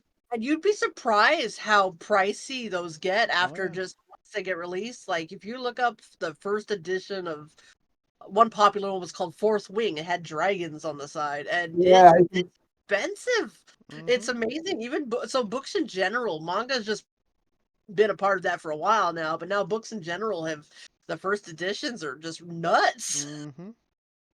They just announced they're no longer going to make physical copies of Stephen King's Rage, which is one of his old when he was under the Bachman series. And The Richard Bachman series, yeah, like Road Rage, yeah, Thinner. yeah, There Rage. was there's something called, what was that Like one the about the game running, something show? like that, The or the Running longest, Man. The longest Running Man. something. Yeah, either way, the first one, Rage, they just announced they're no longer going to put it in print. So all those copies of the original have shot up to thousands of dollars. It's crazy. Hmm. The market responds. Has anybody picked up the Spriggan manga release? I did. I love Spriggan, so I did. I'm Okay, I surprised you even still got need that. something. I've got a feed for. I'm a little disappointed in the remake anime though. I actually still prefer the movie. They did one of the episodes in the anime is basically the movie, and it just didn't hit as well as the movie did, in my opinion. And so, I'm glad, I'm happy Netflix tried, but but yeah, Which title was that, ma'am? Spriggan, Spriggan? Oh yeah, okay. There was yeah, put out by ADV, I believe, back in the day. There's a manga was available my for it. first DVD purchase. I think it was on VHS as well. It was, and I remember I had won money. We had like art contests at the comic store, and I won, and I had this money. And she used to have anime DVDs at her store. She doesn't anymore, but Mm. they had Spriggan there, and I was like, "That looks cool. I'm gonna use my prize money on that." And that was my first purchase of a DVD for an anime DVD, I should say. Ooh, But yeah, so it's a special place in my heart. But yeah, Spriggan. Thanks, uh, Spriggan, for you. yeah, Yeah, the first anime DVD I got was Ghost in the Shell, Movie? and I got it for a birthday present. nice. Oh, I that's a And it great was, think present. original movie Yeah, back in I gave you that. 97. First Ghost in the Shell. It was like my first DVD. I walked into FYE and they had it there. Not Suncoast? Not good old Suncoast. Suncoast. I I haven't never had a seen Suncoast. I had Suncoast to in go a to long California time. to go to a I think Suncoast. there's maybe one. I think there's one store left. Actually, well, yeah, I think there's one final one, but there was three. Wow. What a change! Yeah, Yeah. I didn't even know they still had a couple stores left. yeah. Yeah, I There's know most people didn't. Yeah, when Movie Stop left a lot of communities, I mean, they closed Movie Stop. That kind of, put the damper in my fun. Yeah, I tell yeah, you, I bet. FYE is hanging on in the mall down in Florida, probably around here too. I haven't checked. So, it's our mall. Our mall is going to be eventually going to be just got rid of. They're just going to put high rise apartments around Planet Fitness. It just, Jeez. that's what's going on over here. That's Yeah. we used to have a really good mall called the Santa Rosa Mall, and they had all kinds of stores in it. Holiday celebrations like Christmas, Easter, Thanksgiving, stuff like that. I put all the ornamentation up. But for whatever reason, people stopped coming, probably because we have a city called Destin, and they built the Destin Commons. Mm. So there was a giant vacuum or sucking sound. Everybody said, "Let's go to that one." So these the open big vacuum, that's what it is. A big vacuum cleaner came in and air. Hmm. And recently, I went to Pensacola Mall, and it used to be enclosed, but now it's open air. So they had completely changed the Cordova Mall. It was the one that's in Pensacola. So there's all kinds of stores over there. So I guess in Fort Walton Beach, we just don't have the space that Pensacola has apparently. So I don't know if that's going to happen. But we pretty much have little strip malls around here now, and the main mall is going to kind of like disappear. It's just going to fade and turned it become into that onto. place. It'll become from Federal Rose Mall to that place. That place we need to go to pick up some. I don't know, go to Planet Fitness. So, but Hey, you yeah, can the live in the mall. high-rise mall, They, high-rise they, apartment. they build apartments around it, and they've got more and more people over there to live there and have more storage areas. I don't know how everybody else is at, but around Fort Walton Beach, all these super car washes and super storage places are just springing up like mushrooms. You kind of Well, they need car wash places the there. Rosenwald, they're probably going to get rid of the theater eventually too. They did. They got Yeah, rid they of it. I bulldozed it. I bulldozed. There was a Sunshine Plaza Theater. It's become an Aldi's, some sort of food store. Oh, yeah, that I'm talking about the Sona Rosa Mall. United Artists. That Yeah. one. They had an artist I theater. know that one. That bulldozed. Yeah. They haven't bulldozed that one yet. But there's another AMC theater over at Dozen Commons apparently that's doing all right. They're hanging out over there. But they actually are bringing in they bring in the anime over there every so often. The latest one I saw, remember something. What was that one that was about the animation from the guy that did Weathering with You? I forget the story. I forget. Satoshi-kun? No, it's Satoshi Kon. Makoto Shinkai, Shinkai. Shinkai, yeah. About Shinkai. the newest one. Out of it. But they had that over there. They had a few other anime shows shown in the theater. Yeah. That major theater at the Mugen Train.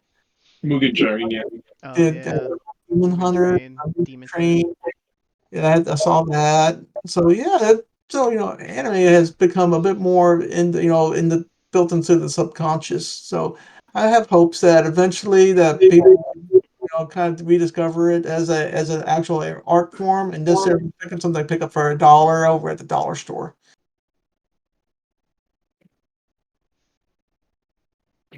It's kind of a scary thought.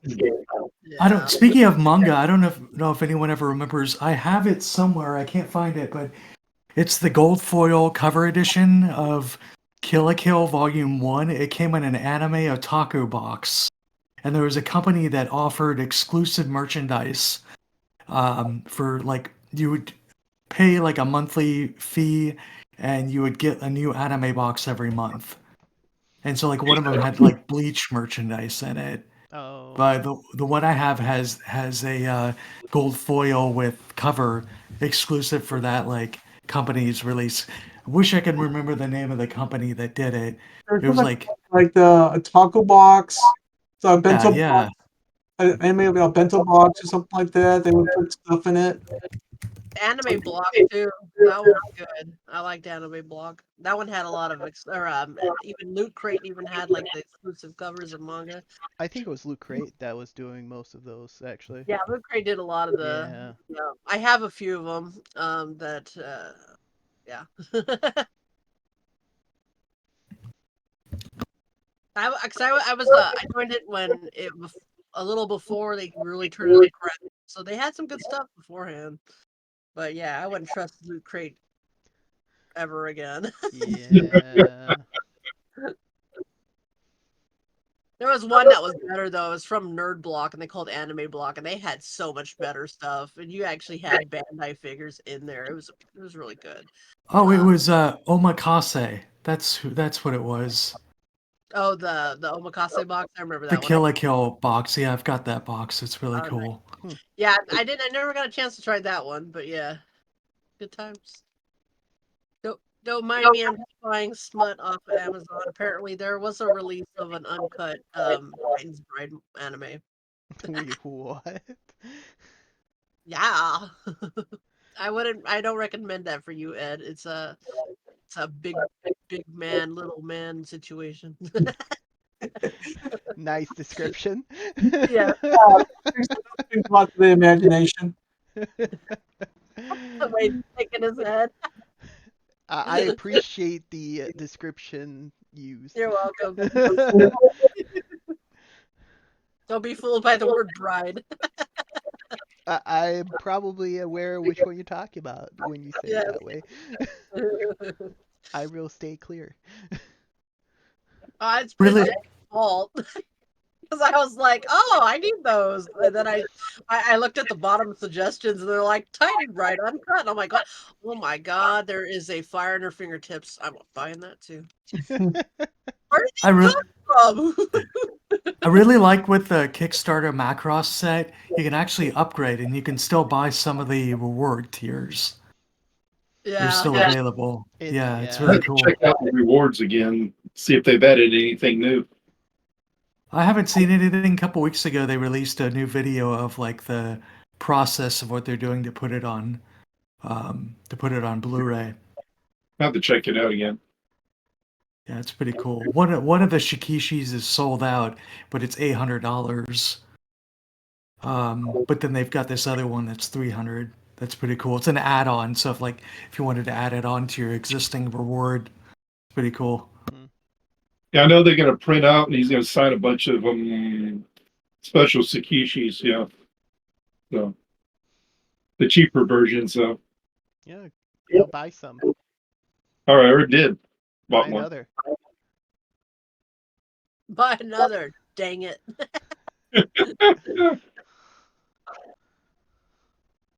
But that Robotech thing on Crunchyroll, Is did it? any of you purchase that?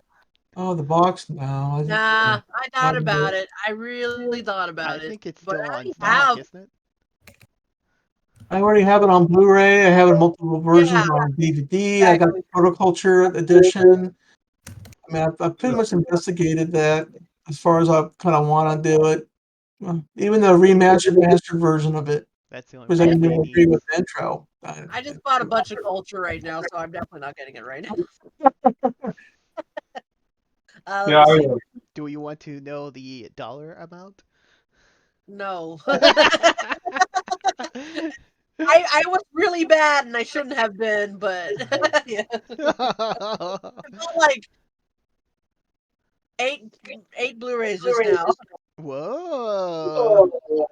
I think it was eight. I'll have to check. But Well, let me see if that's still there. I don't know if that's what anyone else was doing. what's that?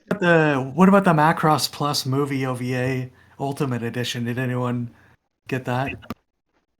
I believe I ordered that. No, Wait, I Oh, is didn't. that Crunchy? The is that Crunchy? on already? Yeah, that's on Crunchyroll store. I Yeah, think I already I got it. bought that. I ordered that. I think we were like, yeah, what is it? Pre-ordered, yeah. is it still in Crunchyroll in stock? Yeah, it I think comes so. Yeah, yeah, it's still available. Yeah, nice.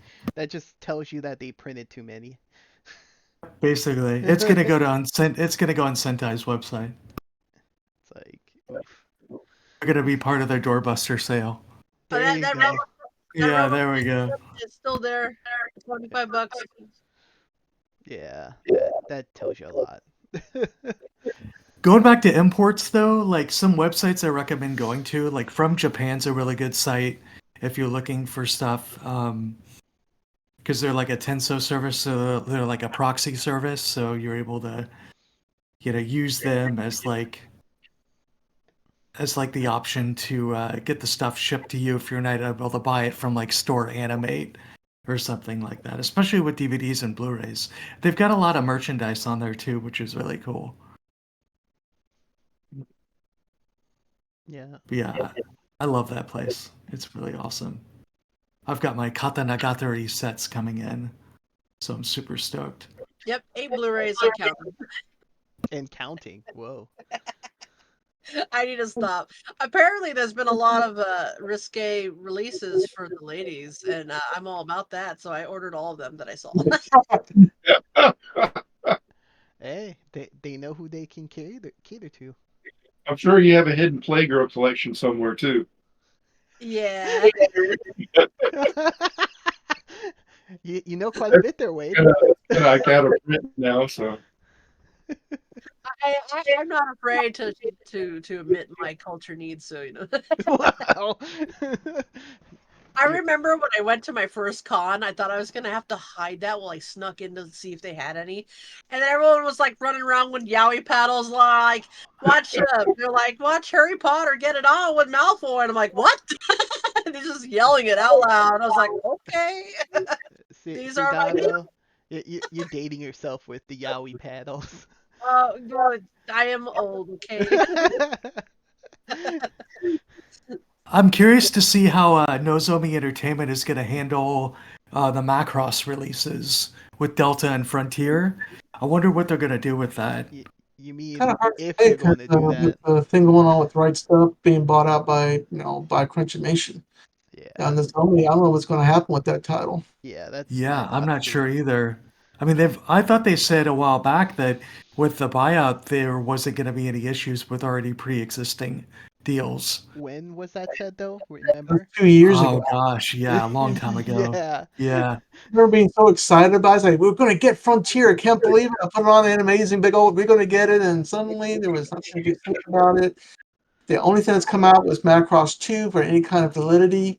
Going the Macross Frontier and Macross Delta going to, was it the network? Is that Disney Plus? Yeah, it's Yeah, Disney. Disney Plus. Disney. Unfortunate, it'll go there and die early death. Jeez. Yeah, well, it's weird because the UK version of Disney Plus has Macross Frontier and Delta streaming, but the US does not, and I have no idea why. It's so weird. There's only two words Canada. separated, and that's Harmony Gold. Oh, That's true. it. Mm-hmm. They'll Specifically, probably just the always have U.S. team of lawyers over there and say, "You know what, you guys are doing something like Macross on the USA, and we got anything apart about us. We own the property rights to that show. We just do it." I don't know what they're doing with this property. They're just sitting on Oh, it. it's so weird. Yeah, they could be making so much money. They could be making cash out of it, making figures, or making put on anime, or doing something with It's put on just to Blu-ray. promote Robotech. What are you talking about? Come on. Robotech is an awesome show adaptation of Cross and Southern Cross and Mospakita, but we want to have the real thing. I want the real my grandmother's cookies. Uh, I don't think that's what they think people want. That company's saying no. It's like, you It's want a more no. Robotech? You want more Robotech? Here's more Robotech. Where's the Robotech? I must, 1985 was a great year, but 30 years, 50 years, 40 years later, we gotta have something like this come to America. It's been every other place possible other than North America. It boggles my mind. We're Have they not done it past yet? 1985. That's why. They keep I talking get about past 1985. Macross finally dropping on Disney Plus. Can anyone confirm that? If they said seven, I'm not seven. Frontier and Delta were supposed to be like the first ones to throw on. They're Yeah, not they're not available in the US. They're only available in the UK. That I know, but I heard we're still gonna get them. I just don't know when. Supposed to get them, yeah. We just don't have a release date yet, they'll which try to sucks. release it on Hulu. I bet it's out. They haven't even Uh, got Hulu that's what yet. they did with summertime rendering. I put on Yeah. Hulu. Yeah, because Disney Japan had the rights, streaming rights for summertime rendering, and then when we found out where it was coming out here, uh, that it wasn't on Disney Plus; it was on Hulu. This where I just put it in the wastebasket of history. I just put it in there that nobody, anyway, it doesn't even watch Hulu. I Hulu's mean, I here fine. have a watch Hulu. I have a student discount, and it's only $2.99 for Nice, Hulu. nice. For I get it ad for free. free? My brother's girlfriend pays for it. Oh no, with ads, with ads. Oh, that's Yeah, mine's disappointing. with ads, unfortunately. No Macross on there yet. That check. Um, just check. There's no Macross on there. Well, I guess some people will watch. We have our dark places where we can watch Macross Frontier. I can just walk over there, grab the contraband, and put it on the disc player. So let's just spin it up. Matt and I The did have the subtitles on there for Yeah, the. the Japanese home video releases for just the movies have subtitles. Well, the The series TV did too. series, the The box set does. the box set, yeah. Yeah. Because I have a friend who, of course, is obsessed with Frontier. He's a big Cheryl Gnome fan, and yeah, of course, he has them. Supposedly, from what I've heard, the video quality on the box set is lower than the video quality on the single volume sets. Hmm, Apparently, the way they encoded it wasn't correct. that's So, just wild. from what I've read online, yeah, it's pretty wild. That reminds me of the good old days of Cineram. When they used to put out, there was a show called, was it Band of the Stars, Quest of the Stars? There was a movie Oh, that yeah, yeah, yeah. that put out that show, and it came out like pixelated and moored and everything else, and they had to republish it with another company called Cinram or something Yep. like Cinram, and they reproduced it out. But of Like course, Brad, I had to have both versions, so I did buy the older one and the newer one and all this stuff. is that what you're looking for, Brandon? Or are you going to show us? Yeah. I know I've got that in here. Yeah. Well, I've got Vampire Princess. Oh Yeah, yeah, Vampire. the It's industrial law. Tokyo Pop. Tokyo It's Pop, okay, yeah. I'll put some stuff out. I remember their Marmalade Boy release was actually the same quality of VHS. So everybody sounded like this on the show. Yeah. It was sound like this. And luckily that was it Discotheque put out a re-release of Marmalade Boy that took care of it. What That's is that? It's X, What is that? originally sealed with the CD. Whoa. Yeah, for by Jimmy on. And we No got CDs? there was a movie What's- called X that was put on a manga video. Yeah, that was terrible. It was like a super compressed version of X. Super beautiful, but super boring. Hey, at least you got X. Yeah, Yeah, and Pioneer did put out the X show. I mean, all the releases was a fantastic show. I hope that terrible Jeff ending. someday completes the manga Fantastic show. someday. Oh, Oh, Christmas fantastic. Story. Oh yeah. Oh, look at that, Crescent Stars, $2.99. Yeah, I found it at a vintage stock. And Oh. the funny thing is, when I bought it, it had a really nice surprise in here. Oh. What? Oh yeah, it comes with something. It comes with Yeah, it comes with Dragon Quest VIII. yes. That's hilarious. Yeah, it's not the actual anime. That's It funny. came with Dragon Quest VIII. I was like, that's awesome. It even had the I manual. was like, wow, what an I know, it had the manual of Dragon Quest VIII. And actually, I already own that game, so I thought that was kind of funny. That's pretty funny. Yeah, I know. Yeah, so good. I gotta check Well, let's see about that. What? well, I should probably head out. I think Yeah, it's probably well, good. it's good. It's been about 2 hours. Yeah, we can stop it here. Okay. Had a lot of fun. Yeah, thanks for Enjoy having it, guys. me. Yeah. Thank you very much. Doing great. Thanks for coming. Yeah, thanks Yeah, for being here, everybody. Take care. Bye Thanks bye. for listening. All right.